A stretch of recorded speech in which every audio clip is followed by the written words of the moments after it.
Sweet. Now I have a broken radiator.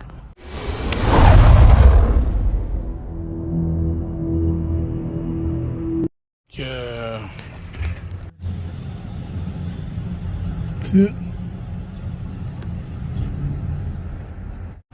Alright, boys. Ain't nothing to it but to get to it, right? Start taking off that plastic piece that covers this area. Obviously, remove your intake if you have one. Well, at least this is part of the scoop. I don't think we'll need to take that off, but we'll find out soon. So now, you see this here. This whole plastic bracket, it's got to come off because we need to get this part off, the white one. And that's like right there. So we need to take all these off first, and then we'll see what else we need to take off. This is loose now. However, we got to take this little piece off. This one right there. We're going to have to release these clips so that this lets go of that.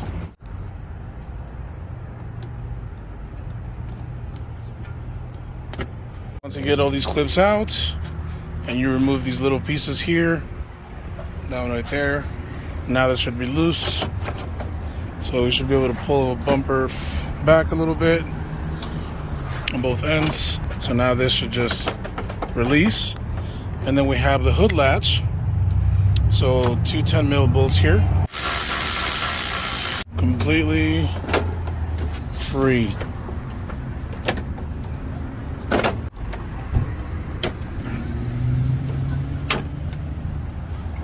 That's it. My horn's a little different.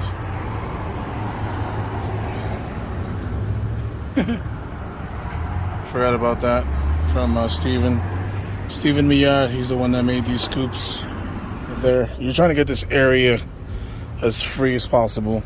Undo that from there. Free up the radiator. Obviously make sure that this is cold or cooled off. You don't want to take that off when it's hot.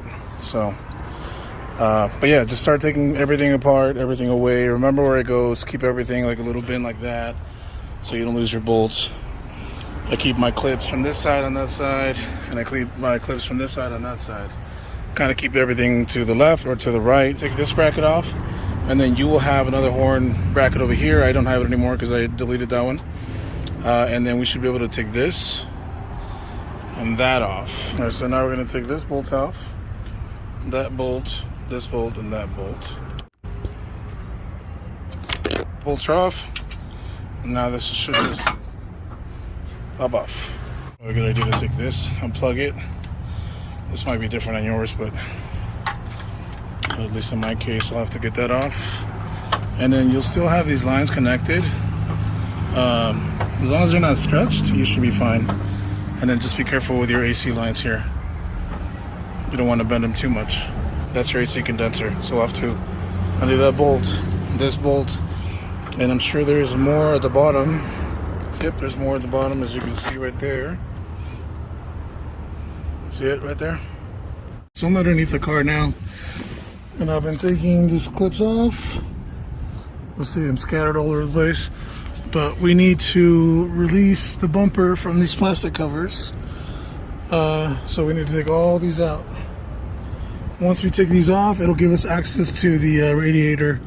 But this is the cover for the radiator, and you'll see these little access holes right there. And that's your AC condenser bolt holding it to the radiator. So you'll see that right there, and then you'll see it over here as well, right there. So we'll take those off. So bam, and bam. We took this plug off from here. We'll let it drain. Make sure you have something to catch it all with. And now we put the plug back in, as you can see right there. So now we gotta take this hose off. So these are pretty straightforward. Just get some needle nose pliers. Yeah, baby? To the park, mommy. So we unplugged the fans from those two plugs right there that you see in the middle. So unplug those. These were the ones that were there. So unplug those, and then you're gonna unhook these. These are connected, or not connected, but they're hanging on the radiator. So you have to undo those. And then once you have this off, you should have no connections on the radiator that'll keep you from getting it out. So that's it. There it is. And it broke from there. So something looks like hit it there. Not sure what.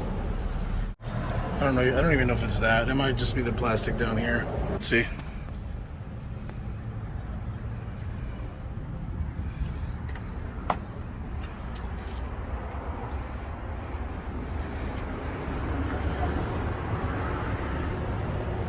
Yeah, this is so cool. So we just got a radiator in the mail today. I paid for the faster shipping, just so I can get the car back on the road. As you guys know, it's my daily, so I wanted to make sure. So this is a CSF radiator. There you have it, boys, side to side. So these are made by Denso. I think everything on the Accord is made by Denso, so, but they look identical. Real good quality from my experience and from what the car industry says. So yeah, that's the one that you want, the 3851. Alright, so the first thing you want to do is make sure that you kind of do a quick inspection on the radiator. Make sure there's no bent fins or anything like that. It all seems pretty good to me. And then the other thing you want to do is compare the outlets and the inlet, and then the actual cap spot, to make sure that it looks identical to your stock one, because sometimes they ship out the wrong stuff. So there's a drain plug and your outlet, drain plug and outlet, and then the radiator points, they look about the same. Let's take off the fans and switch them over to this side. These are 10s.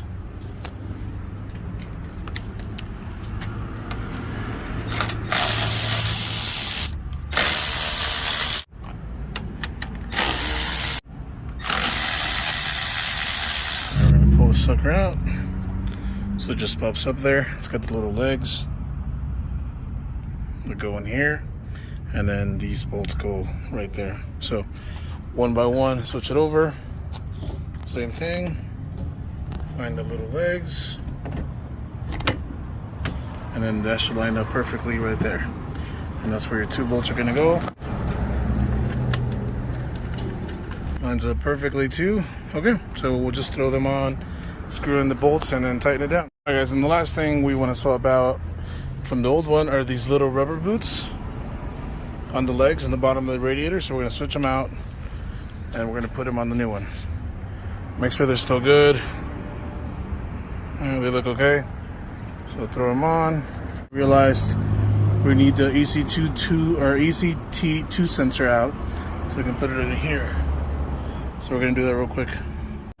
Alright guys, put that sucker in there, and that is a 17 mil.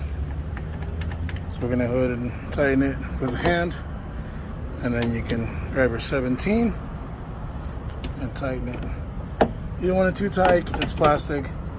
Just I'm not sure what torque it's supposed to be, but if you're doing this, you should be able to know how much tight is tight.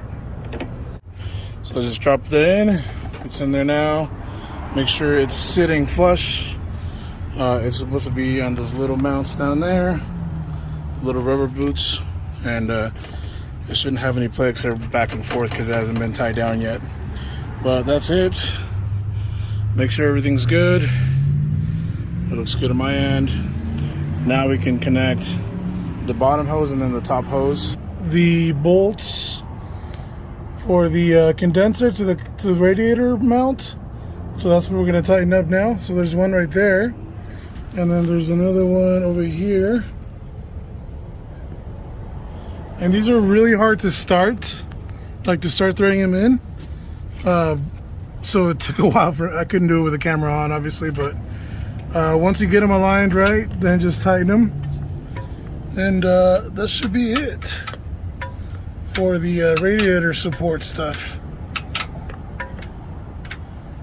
but you got to make sure they're centered. Word of advice, I would definitely recommend leaving all the bolts on the top and the bottom loose, and then once you got everything lined up and in, like hand tight, then you can tighten everything up all at once. So that's what I'm doing now. I'm tightening everything up, and then once we're done here, we'll go on to the other side, hook up the coolant hose to it, make sure it's all clean, and then we're gonna run the wires back onto the radiator and then plug them into the fans up here. And then this would go back into your ECT2, but we're running the flex fuel from PRL, so we leave that unplugged. But if you are not running flex fuel, then plug that back into the ECT2. All right, boys, now to put everything back in, I ran the hose back to the expansion tank. Make sure they go where they need to go. Use these little pieces of tape as markers. Push them in, and then we will run that one there. And then we're gonna put that black piece back on. This is the bumper support. So something like that. There we go, so line up with these holes. Make sure these lines are ran through. See how it's kind of like stuck there? So run it where it's supposed to go. Okay. Okay, now that that's run through, make sure it's got pretty good loose fitting in there. And you're gonna put these bolts on the hood release. These are the long ones. These are the only ones that should look this long. All right, so all the bolts are in. So now we tighten these suckers. These are the hood release. Hood latch release, I should say. Let's see if I can get it. Not too tight because this is also plastic. Okay. Remember, that's an impact. That's not an impact. That's just a torque wrench. Not a torque wrench. Jesus, I can't talk. That's just a ratchet.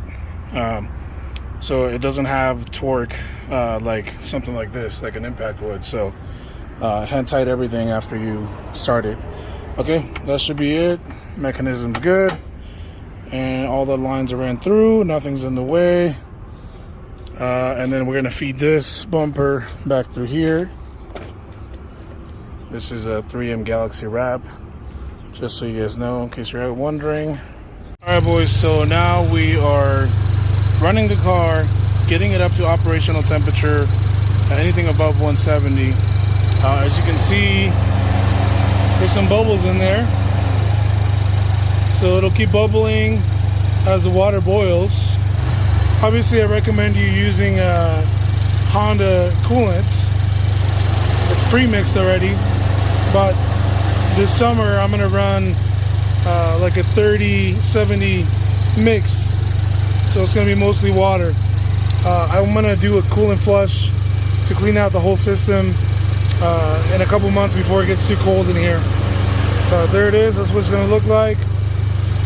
Make sure you keep an eye on your temperature. Make sure you look down there to make sure there's no leaks. Obviously, you're gonna have a little bit of water here. And then you're also going to want to make sure that the car is pretty jacked up. You're going to have a lot of room there so that this is higher. And that is all, boys. We are back to normal. Everything's all bled off and all cleaned off as best as I could. And there's my little creation from the PRL box. But that'll do it for this video. If you guys got any questions, drop them in the comments. If this was useful at all, please give me a like.